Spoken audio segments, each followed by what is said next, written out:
Olá pessoal, na videoaula de hoje falarei um pouco sobre os fatores que influenciam na flotação para o tratamento de um efluente específico. Bom, nós já falamos em uma outra videoaula sobre o princípio de funcionamento da flotação, mas basicamente é passar ar na forma de microbolhas sob uma mistura em estado coloidal, onde apresenta sólidos de pequenas granulometrias ali presentes e as bolhas, microbolhas de ar, passarão retirando-as na forma de espuma principalmente. Alguns outros fatores eu apresentarei mais para frente que podem interferir na eficiência de tratamento do sistema. Então, os sistemas em estados coloidais, de modo geral, eles assumem formas homogêneas, que são soluções verdadeiras que perdem suas características para o meio. Um exemplo disso é quando a gente mistura, por exemplo, sal na água, ele vai perder suas características ali e ficaria um pouco mais difícil de serem removidos como flotação.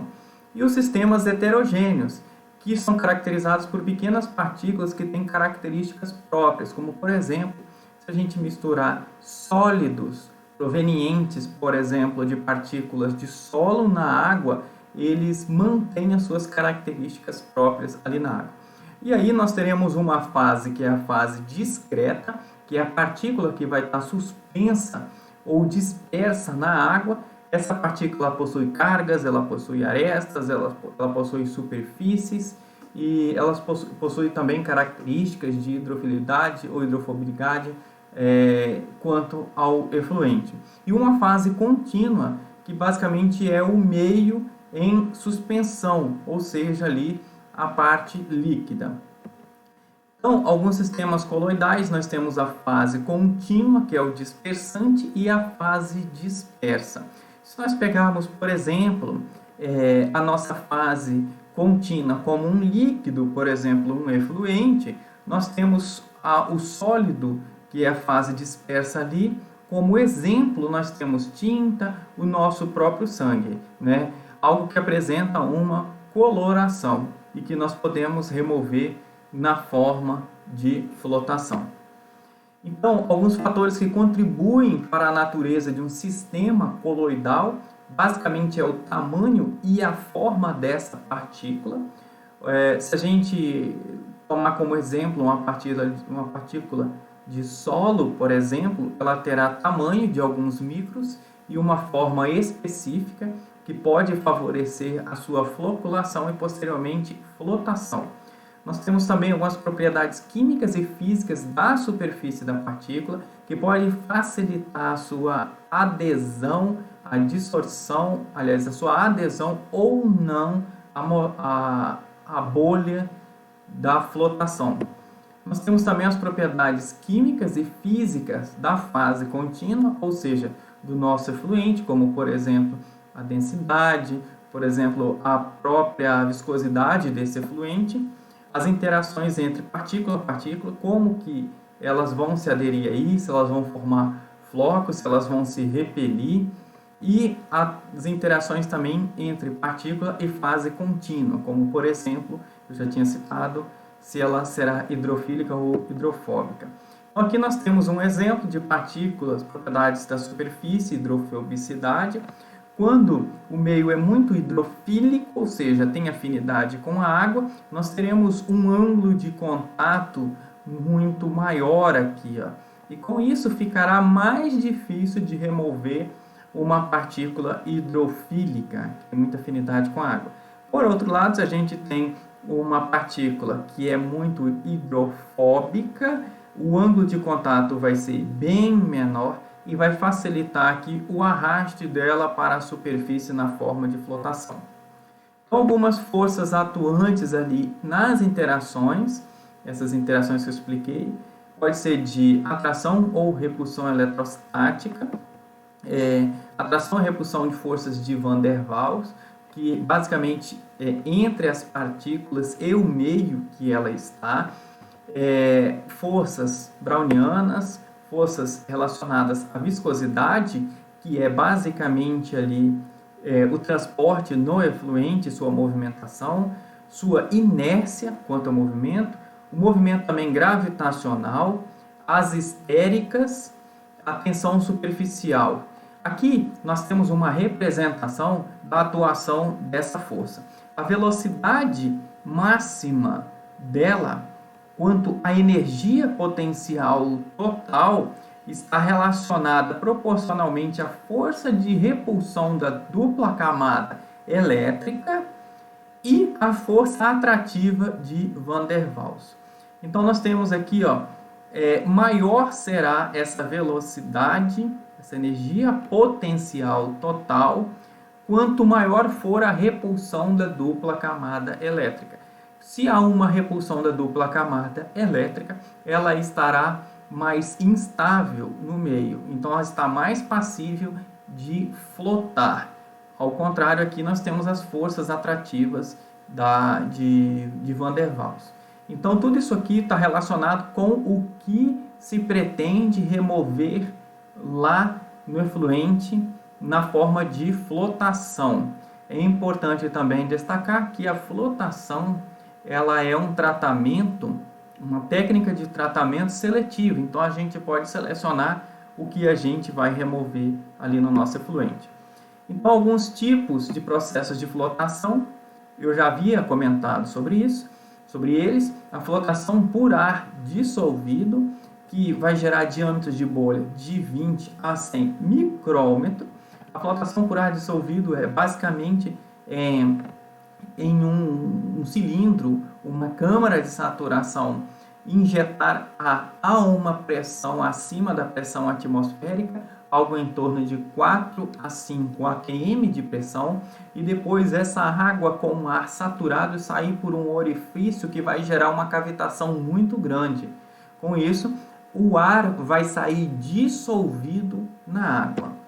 Ao contrário, nós temos a eletroflotação, que foi assunto também da aula anterior, que nós falamos um pouco sobre a eletroflotação, que tem ali um diâmetro de bolha de 10 a 40.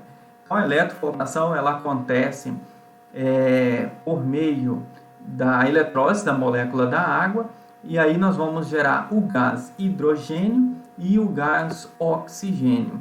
Isso no ânodo e no cátodo ali do nosso eletroflotador. Nós temos também a flotação por ar induzido, que é a primeiro tipo de flotação que vem à nossa mente, porém, por ar induzido, nós geramos uma bolha muito maior. É interessante destacar que quanto menor a partícula que a gente quer remover, menor tem que ser o diâmetro da bolha, porque aí nós vamos gerar nós vamos ter uma superfície ali de contato bem proporcional para gerar uma boa eficiência. Então, bolhas de menor tamanho têm uma menor velocidade ascensional, vai gerar uma turbulência menor no sistema, há uma maior área de contato com o material particulado. Se for um material de menor diâmetro, tem que ser uma bolha menor, há um maior tempo de residência da bolha dentro do flotador. Então a velocidade ascensional dela é menor, ela vai remover mais material particulado. E a maior colisão da bolha com o material. Então é interessante que a bolha ela seja menor possível, atendendo ali aos critérios de remoção desse material particulado. Comparando aqui uma diferença básica entre tratamento mineral e de efluente. Por que mineral? Porque é um tipo de tratamento mais empregado à flotação. Então nós vamos comparar aqui como, por exemplo, o tamanho da partícula em termos de micrômetro para minério de 10 a 1.500 micrômetros, enquanto com material não floculado lá em efluentes de 1 a 50 ou de 1 a 5 milímetros para a flotação aerada com polímeros. Então, quando a gente faz uma floculação, nós conseguimos um floco maior. Podemos também induzir uma bolha maior, vai ter um tempo de detenção menor, nós vamos conseguir tratar mais efluente em um mesmo espaço de tempo.